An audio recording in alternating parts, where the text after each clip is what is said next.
자, 이제 계엄 이야기까지 본격적으로 나오고 있는데요. 이 김용현 이자가 현재 경호처장이죠.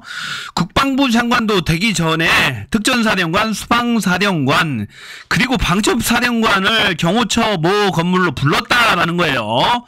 불러서 무슨 이야기를 했냐고, 계엄 이야기를 한 거예요. 내라는 뭐 얘기를 한 겁니까? 정말로 이거 큰 문제입니다. 이거 완전히 국가의 군 의상 체계 자체를 다 무너뜨린 거예요. 현재 가장 중요한 이슈 중에 하나가 계엄입니다. 관련 영상들 한번 모아봤어요. 끝까지 한번 봐주시기 바랍니다. 특히 최근에 계엄 얘기가 자꾸 얘기되고 있고, 종전에 만들어졌던 계엄안에 보면 계엄 해제를 국회가 요구하는 것을 막기 위해서 국회의원들을 계엄 선포와 동시에 체포 구금하겠다라는 그런 계획을 정말 큰일입니다. 야당 대표의 입에서 저렇게 얘기가 나오잖아요. 계엄 이야기가. 총선 때는 국정원 공작 준비를 미리 경고했었고, 이번 국군정보사 기밀 유출을 밝혀냈었습니다.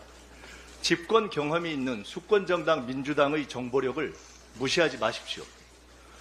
차지철 스타일의 야당 이틀막 국방부 장관으로의 갑작스러운 교체와 대통령의 뜬금없는 반국가 세력 발언으로 이어지는 최근 정권 흐름의 핵심은 국지전과 북풍 조성을 염두에 둔 계엄령 준비 작전이라는 것이 저의 근거 있는 확신입니다.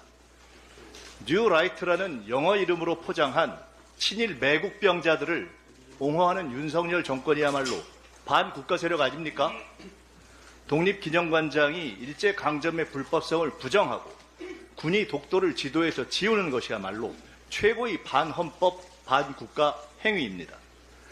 탄핵 국면에 대비한 계엄령 빌드업 불장난을 포기하기 바랍니다.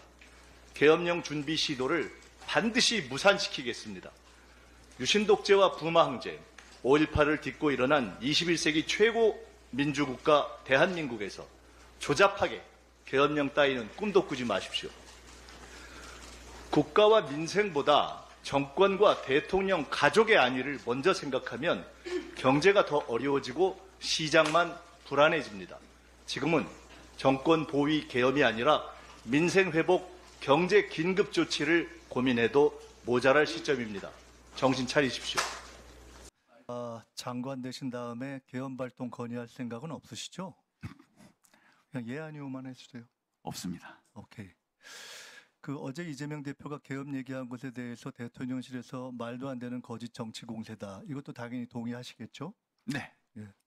그렇게 얘기한 이유는 윤석열 정부는 계엄을 안 할 거다. 해도 국회에서 바로 해제가 될 거다. 그겁니다. 제가 얼마 전에 이렇게 얘기했습니다. 김용현 후보자를 국방장관에 갑자기 임명하려는 것과 대통령의 반국가 세력 발언은 김건희 여사의 감옥행을 막기 위한 계엄 준비 작전이다. 이것도 말이 안 되는 정치 공세라고 생각하시는 게 당연하겠죠? 동의하지 않습니다. 네. 오늘 그 얘기를 좀 해보겠습니다. 대통령께서 후보자한테 장관으로 가서 계엄 준비해라 이렇게 말씀하신 적도 당연히 없으시죠? 네. 네.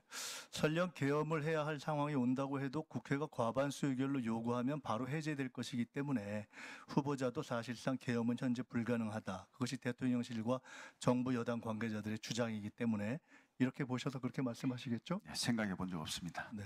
아니, 생각해 보신 적이 없는 것이 아니라 계엄이 불가능하다라고 주장을 네. 하고 있지 않습니까? 헌법 제77조에 보면은 국회가 제적의원 과반수 찬성으로 계엄 해제를 요구하면 대통령을 이를 해제해야 된다. 대통령실이 이 조항을 정확하게 지정한 겁니다. 맞죠? 네.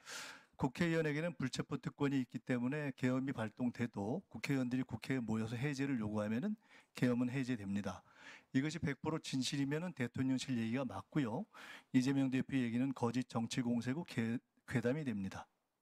근데 계엄법 제13조에 보면 여기 PPT를 중간중간에 제가 이건 띄우라고 안 했군요. 계엄법 13조의 국회의원 불체포 특권을 보면은 계엄 시행 중 국회의원은 현행범인 경우를 제외하고는 체포 또는 구금되지 아니한다 이렇게 돼 있습니다. 그 얘기는 뭐냐면 국회의원들이 계엄법상 현행범으로 현행범입니다. 또는 구금돼서 계엄 해제 의결을 과반수로 만들 만큼 참여하지 못한다면 지금까지의 이야기는 다 바뀌게 되는 것입니다. 이런 상황이 실제로 생긴다면 거꾸로 이재명 대표 이야기는 진실이 되고 대통령실의 이야기는 거짓이 될 수도 있겠죠. 자, 현행범의 정의는 뭘까요? 한번 저기 떠 있지 않나요? 네. 형사소송법상의 현행범 정의가 있습니다. 범죄를 실행하고 있거나 실행하고 난 직후의 사람을 현행범이라고 합니다. 그중에 1. 범인으로 불리며 추적되고 있을 때, 4. 누구냐고 묻자 도망하려고 할 때. 형사소송법상 현행범의 정의입니다. 후보자께서 혹시 이거 말고 대한민국에서 현행범의 다른 범위 정의를 알고 계신 거 없죠? 네, 처음 봤습니다. 네. 현행범은 범죄의 내용이 규정이 안 돼서 대단히 폭넓게 적용 가능한 개념입니다. 가령 누가 김건희 여사가 감옥에 안 가려고 계엄을 하자 그랬다더라. 이렇게 하면은 유언비어를 유포한 현행범이 되는 겁니다. 그 다음 PPT 한번 볼까요? 지금 저기 있는 대비계획이라는 것은 지금 소위 얘기하는 박근혜 정부의 계엄 문건이 대비계획 세부 자료입니다. 이 중에 13 자료가 떠 있을 겁니다. 2017년에 만들어진 박근혜 정부 계엄 문건 정확한 명칭은 대비계획 세부 자료 13은 여소야대가 국회가 계엄 해제를 시도할 경우에 대비한 조항입니다. 그중에 맨 마지막을 보시면 집회 시위와 반정부 정치 활동을 금지한 포고령을 선포하고 위반 시 구속 수사 등 엄중 처리 관련 경고문을 발표해서 합수단은 불법 시위에 참석하거나 반정부 정치 활동한 의원을 집중 검거 후 사법 처리해서 일격을 정족수 미달을 유도한다. 이렇게 적시되어 있습니다. 후보자께서는 2017년에 이 계엄 문건 작성에 관여하신 적이 당연히 없겠죠? 네, 그렇습니다. 이 문건 작성 사실은 2017년에 아셨습니까? 몰랐습니다. 모르셨겠죠, 당연히. 2017년 당시 후보자는 계급과 직책이 합참작전본부장이었던 것 같은데 맞습니까? 맞습니다. 2017년에 이 문건이 작성된 건 팩트인데 합참작전본부장이면 꽤 고위직인 후보자도 몰랐다는 겁니다. 즉, 이 정도의 문건 작성은 극소수 외에는 군 고위 장성들조차도 몰랐던 게 당연하겠죠. 만약 후보자가 이 시점에 이걸 아셨다면 되게 황당하다고 하고 반대 이상하게 생각하셨겠죠? 네, 그렇습니다. 그렇겠죠. 만일 이 시점에서 권력 어디선가 계엄 논의가 있어도 정부 여당과 군 관계자 대부분이 모르는 것이 2017년 후보자의 경우를 비추어 봐도 당연히 정상이겠죠? 그렇겠죠. 자, 이 계엄 문건에 대해서 정부 여당 관계자들은 문재인 정부에서 요란하게 조사했지만 무죄가 났다 이렇게 이야기합니다. 자, 실제 내용을 보겠습니다. PPT 한번 띄워주세요. 추미애 전 대표가 민주당에서 계엄 문모를 제기했을 때 정부 여당이 지금처럼 아주 똑같이 펄쩍 뛰면서 부인했습니다. 결국 2017년 계엄 문건 작성은 사실이었습니다. 제가 당시 추미애 대표에게 제보했던 사람 중 하나입니다.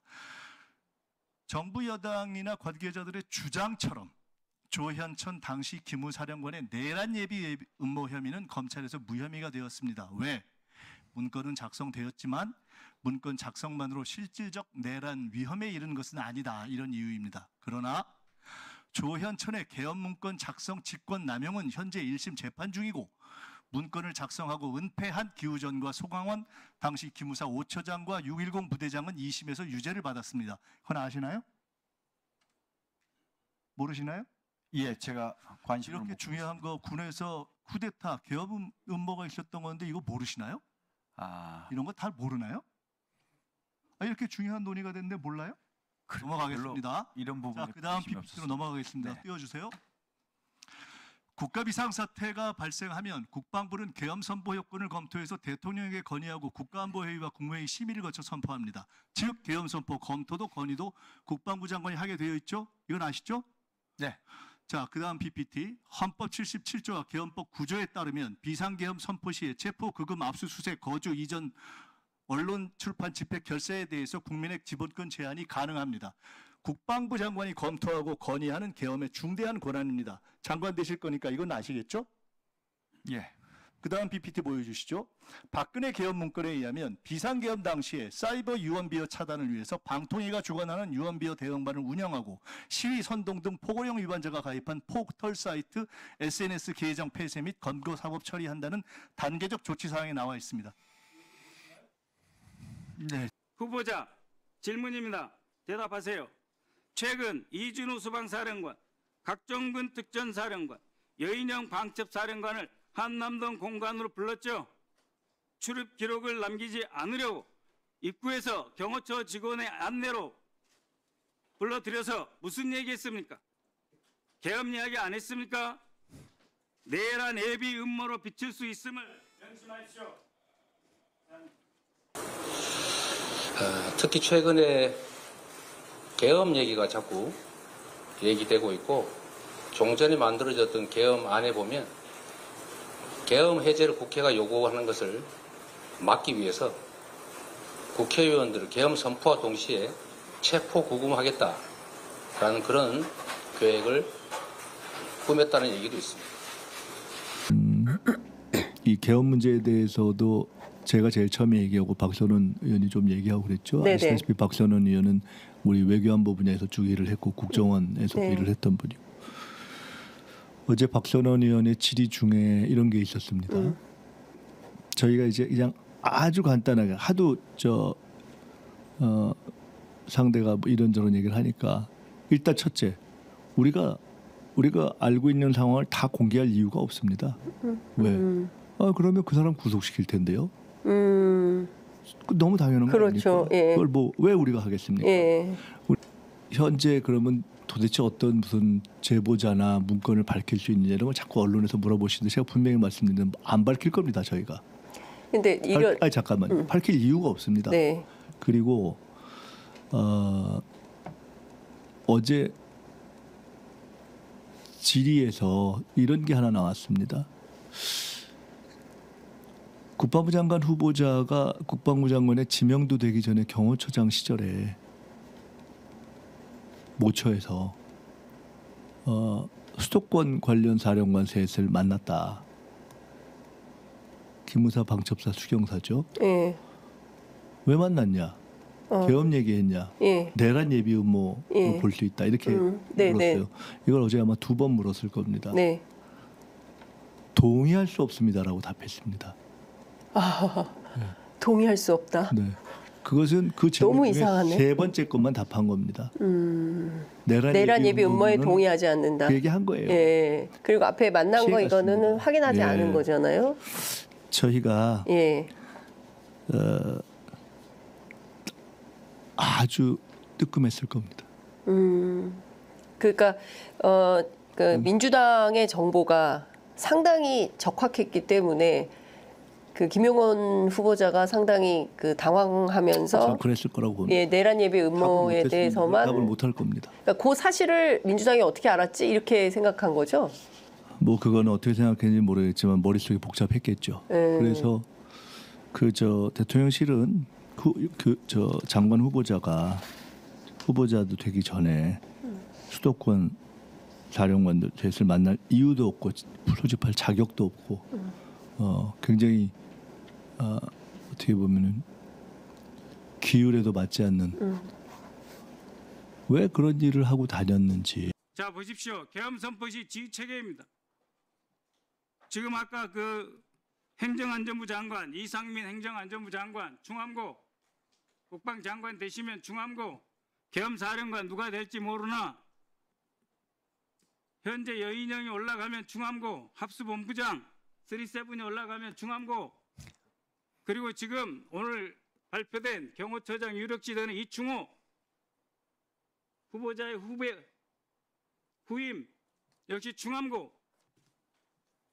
그래서 질문 드리는 거예요. 그 다음에 국방부 계엄 비상대책회의 구성 멤버 한번 보십시오. 다음 슬라이드요. 국방부 비상대책회의 참석자 기무사령관, 특전사령관, 수방사령관, 국방부 정책실장 그리고 장관, 합참의장 이 중에 합참의장이나 일부 사람 제외하고 최소한의 인원으로 편성하면 바로 중함파 중심으로 가는 겁니다. 이상민 장관 중함고죠. 윤석열 대통령 당연히 중함고이시고 합동수사본부장을 맡을 방첩사령관 중함고 경호처장 검토 중이라는 이충호 중함고 다 중함고 그리고 국방부 비상대책회의 핵심 구성원 그 세 사람 기무사령관 특전사령관 수방사령관 8월 초에 처장께서